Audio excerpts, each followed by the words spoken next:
Hello friends, வணக்கம். இன்றைக்கி அமாவாசை படைக்கிறதுக்காக சமைச்சிட்ருக்கேன். சமைக்கும் போது என்னோடய கிச்சன் நிலைமை இப்படி தான் இருக்கும். வாங்க இன்றைக்கி என்னெல்லாம் சமைச்சிருக்கேன்னு பார்க்கலாம். சூடான சாதம் வடிச்சிருக்கேன். கூடவே அவரைக்காய் போட்டு சாம்பார், அகத்திக்கீரை தேங்காய் போட்டு பொரியல் பண்ணியிருக்கேன். கூடவே பூசணிக்காய் பொரியல். இந்த பூசணிக்காய் பொரியலும் தேங்காய் தூள் கொஞ்சமாக சேர்த்துருக்கேன். டேஸ்ட் நல்லாயிருக்கும். கூடவே வாழைக்காய் வறுவல் பண்ணியிருக்கேன். இந்த வாழைக்காய் வறுவல் எப்படி பண்ணுறதுன்னு பார்க்கலாம். கடாயில் ஆயில் சேர்த்துட்டு கொஞ்சமாக கடுகு உளுத்தம் பருப்பு சேர்த்துட்டு அதுக்கப்புறம் கட் பண்ணி வச்ச வாழைக்காய் எல்லாத்தையும் சேர்த்து எண்ணெயிலே நல்லா ஃப்ரை பண்ணிக்கோங்க. கறிவேப்பிலையும் கொஞ்சம் சேர்த்துருக்கேன். 3 நிமிஷம் கிட்ட நல்லா எண்ணெயிலே நல்லா வதங்கட்டும். வாழைக்காவோட கலர் சேஞ்ச் ஆகும்போது இஞ்சி பூண்டு பேஸ்ட் ஒரு 1/2 ஸ்பூன் போட்டிருக்கேன். தேவையான அளவு உப்பு சேர்த்துக்கோங்க.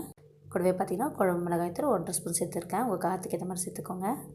போட்டு நல்லா பரட்டி எடுத்துக்கோங்க. லைட்டாக தண்ணி தெளித்து அப்பப்போ பரட்டுங்க. சூப்பரான வாழைக்காய் வறுவல் அட்டகாசமாக வாழைக்காய் எதுவும் உடையாமல் ரெடி ஆகிடும்.